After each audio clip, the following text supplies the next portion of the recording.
एक बार झांसी करगोआ जी अतिशय क्षेत्र मूल नायक श्री पार्श्वनाथ क्षेत्र, वहां पर आचार्य भगवंत विशुद्ध सागर जी गुरुदेव, आवाज आ रही है? आवाज आ रही है? गुरुदेव विराजमान हुए, वहां पर रात्रि विश्राम हुआ। रात्रि विश्राम में कक्ष में कहीं से सर्पराज आ गए। कौन आ गए? नाग महाराज। कौन आ गए? नाग महाराज कहीं से निकल के आ गए। गुरुदेव अक्सर विश्राम से पहले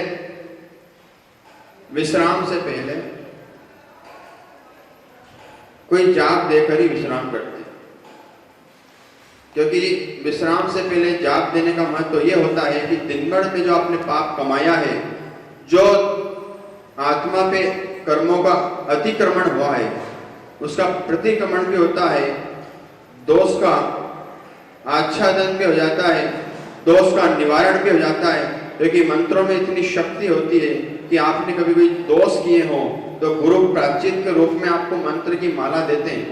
कौन से मंत्र? लघु मंत्र नहीं देते हैं। कोई बोला है कि मेरे को ओम नमः की माला दे दो, ओम ह्रीं नमः दे दो, नमो जिनाणम दे दो, तो ये नहीं देंगे। ये आपको वो गुरु मंत्र के रूप में देंगे। मुझे भी दिया है, महाराज जी को भी दिया है। जिन जिन शिष्यों को आचार्य भगवान ने दीक्षा दी है, उन सबको गुरु मंत्र आचार्य श्री ने अपने कर कमलों से लिख के दिया है। और मेरा तो ऐसा सौभाग्य है कि आचार्य विशुद्ध सागर जी गुरुदेव ने मेरी डायरी पर अपने हाथों से लेखनी से लिख के दिया है गुरु मंत्र। मैंने मांगा, उनसे निवेदन किया। देखिए, निवेदन करने पर गुरु से वो सब कुछ पाया जा सकता है जो दूर रहकर नहीं पाया जा सकता। इसलिए जब भी गुरुदेव आए तो उनसे एक ही निवेदन किया करो, गुरुदेव हमको उस विद्या की प्राप्ति करना है जिस विद्या से हमारे कर्मों के नाश हो जाएं। उस विद्या की प्राप्ति करना है जिस विद्या से हमारे कुंडली दोष दूर हो जाएं, हमारे ग्रह दोष दूर हो जाएं, हमारे घरों के वातावरण चेंज हो जाएं।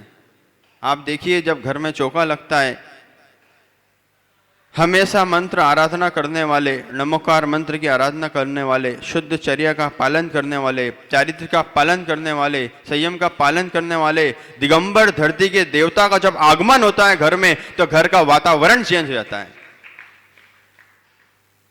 क्योंकि हिंदू धर्म में एक बात मैं सुनता था बचपन में, बोले आगे आगे गोरख जागे। क्या? आगे आगे जो उनके देवता होते हैं उनका नाम लेते हैं कि मैं मेरे ऐसे काम सफल करता हूं कि मेरे आगे आगे गोरख जागते हैं। लेकिन हमारा जैन धर्म का अनुयायी और संत संप्रदाय, संत समागम होने पर एक ही बात कहते हैं, आगे आगे गुरु जागे। यदि आपने गुरु को प्रसन्न कर लिया है तो आपके 9 ग्रह बलवान हैं। इसलिए गुरु मंत्र की जाप हमेशा करते रहना चाहिए। तो अपन विषय पे आते हैं। आचार्य श्री का विश्राम होने वाला था करगुआ जी के उस कक्ष में। आंखें बंद थी गुरुदेव की, सामायिक मुद्रा। मेरी आवाज सुन रहे हैं आप लोग? सामायिक मुद्रा में गुरुदेव विराजमान थे, हाथ पे हाथ धरते हुए गुरुदेव ध्यान कर रहे थे। उनके पैर के अंगूठे में कुछ हलचल हुई। क्या हुई? पैर के अंगूठे में हलचल हुई। ऐसा लगा कि कोई 2 दांतों से पैर के अंगूठे को खरोच रहा है, दबा लिया है उसने। अब पहले तो शंका होती छिपकली तो नहीं है, दूसरी शंका होती चूहा तो नहीं है, चूहे भी बहुत घूमते हैं,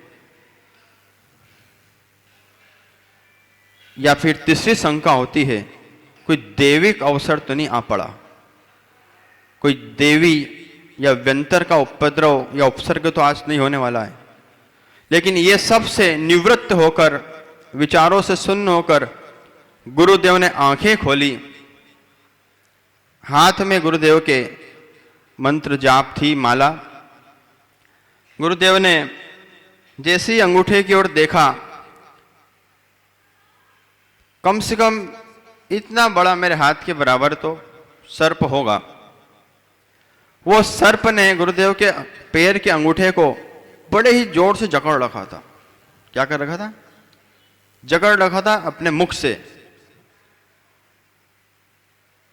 गुरुदेव ने अध्यात्म का इतना पंडित जी आंदोलन किया है, अभ्यास किया है, प्रयास किया है कि हम तो कहीं भाव लग जाएंगे उनके जैसे अध्यात्म को छूने में। इतनी गहरी पकड़ उनकी अध्यात्म की है, भेद विज्ञान की है, भिन्नता की है। गुरुदेव ने एक शब्द कहा जो अक्सर गुरुदेव इस अतिशय को बतलाते हुए अपने भक्तों को ये बताते हैं कि भैया ज्ञानियों, जीवन में उदय कर्म का आ जाए तो उस कर्म के उदय को भी तुम पंच परमेष्ठी को नमस्कार करके, चिंतामणि पार्श्वनाथ भगवान को नमस्कार करके ये कह देना, भाई बेर है तो देर क्यों है? बेर है तो देर क्यों है? गुरुदेव ने उस सर्प की ओर देखकर पंडित जी एक ही बात बोली, बेर है तो देर क्यों है? यदि तू मुझे निपटाना ही चाहता है तो तेरा जो तूने दंश मेरे अंगूठे में लगाकर रखे हैं, उन दंशों में से तो निरंतर विष का स्त्राव होता है, उस विष को तू छोड़कर मुझे समाप्त कर सकता है, अन्यथा तो मेरा भी समय मत खराब कर, तेरा भी समय मत खराब कर, मेरा आयु कर्म है तो मैं बच जाऊंगा। ओम शांति। इतना ही बोला, उसने छोड़ के पैर निकल गया। ना गुरुदेव ने कोई मंत्र बोला, ना गुरुदेव ने कोई फूंक मारी। आप होते तो सबसे पहले अपनी देवी जी को याद करते, साक्षात बैठी हैं। लेकिन ये भी कहते हैं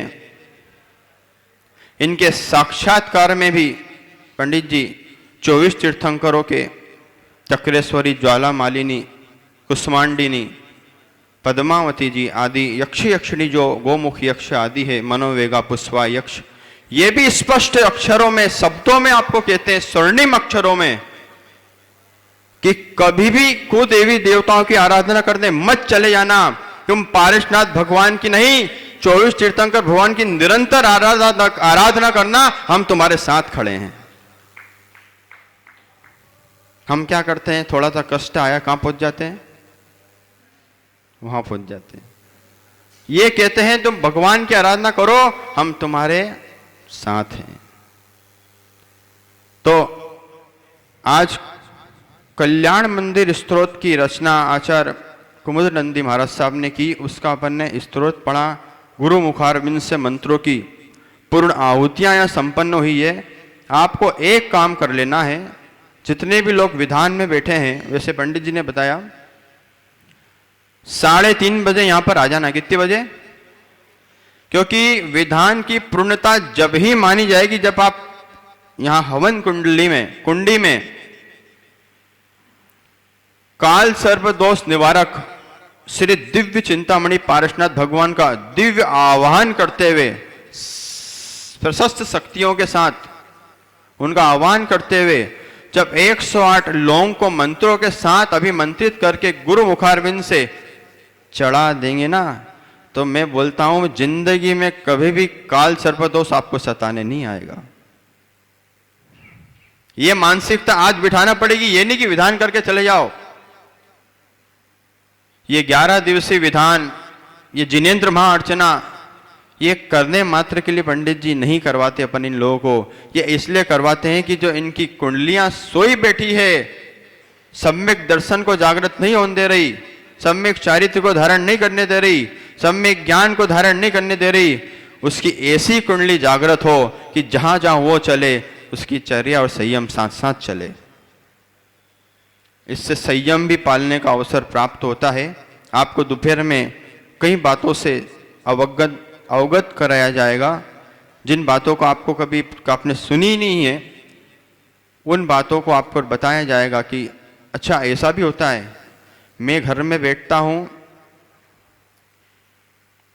घर में बैठकर मुझे बुरे सपने क्यों आते हैं, बुरे विचार क्यों आते हैं, और जैसे ही घर से बाहर जाता हूं तो मुझे अच्छे सपने और पॉजिटिव थिंकिंग क्यों आने लग जाती है, उस सारी बातों का निराकरण और विशेष समाधान गुरु मुखारविंद से आज 3:30 बजे बताया जाएगा। क्योंकि आज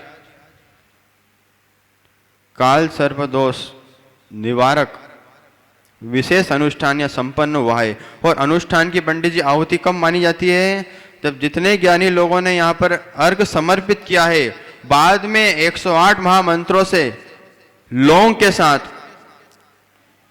लौंग को आप क्या समझते हैं?